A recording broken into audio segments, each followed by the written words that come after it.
And when I say so, you've heard about the importance of salah tons of times. So I'm not going to repeat what you've already heard hundreds of times. But I will tie it to what I'm trying to say here.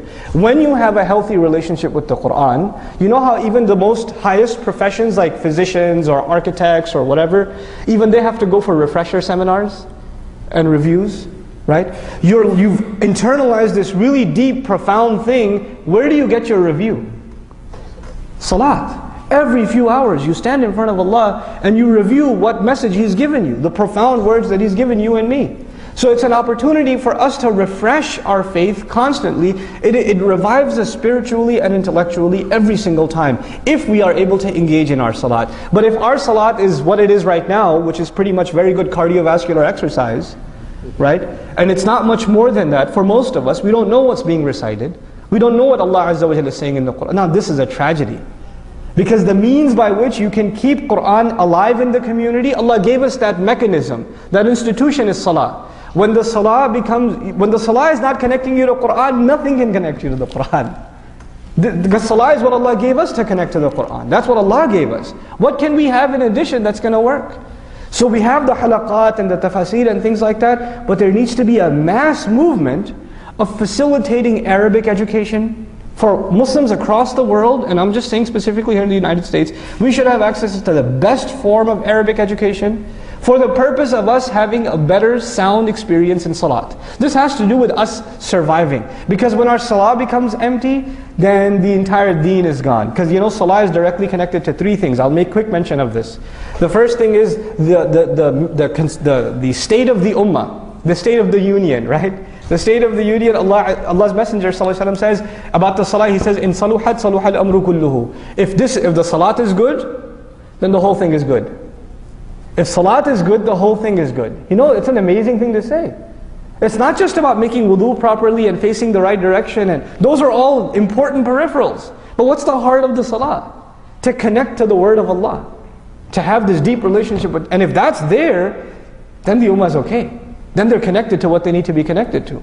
You know, their halaqah of Qur'an is when they stand in front of Allah subhanahu wa ta'ala. It's an amazing thing. So that's the first thing. It fixes the problem of the ummah. The second thing about salah I want to mention is, you know how I said the fundamental problem of the ummah is iman?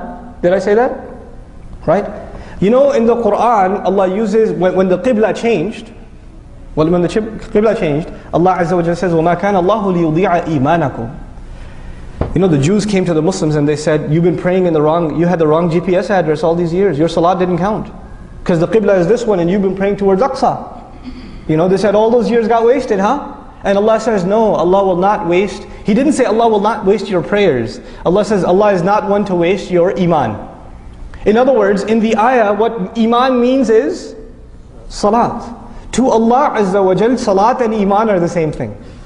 So if salat is good, necessarily what does that mean? Iman is good. As far as Allah is concerned, if salat is good, iman is good. So that's the second thing. The third and final thing I want to tell you about this fundamental, which is salat, that as an institution that we need to protect and savor, is that Allah Azza wa Jal calls the entire Qur'an dhikr, multiple times. In huwa illa dhikrun, you know, wa Qur'anun mubin, kalla innaha tadhkira wa dhakkir bil Qur'an, right? So Allah Azza wa Jal, you know, over and over again Allah mentions that the Qur'an is reminder. But what does He say about salat? He says, وَأَقِمِ الصَّلَاةَ لِذِكْرِ. Establish salat so you can remember me. So the Qur'an is remembrance, and salat, Allah also calls that remembrance. In other words, the real way to remember Allah through the Qur'an is the salat. So salat is our second fundamental.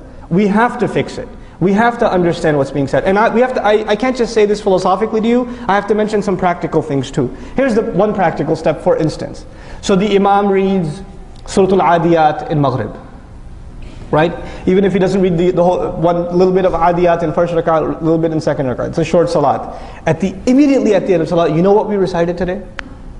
We recited these ayat. And just a couple of things about those ayat. If we're not at the level of understanding Arabic yet, at least get something out of that salah. What did Allah say to us in this salah? What did Allah say to us in this surah? Something from it, even if a little bit, to give Muslims a taste of what they're missing.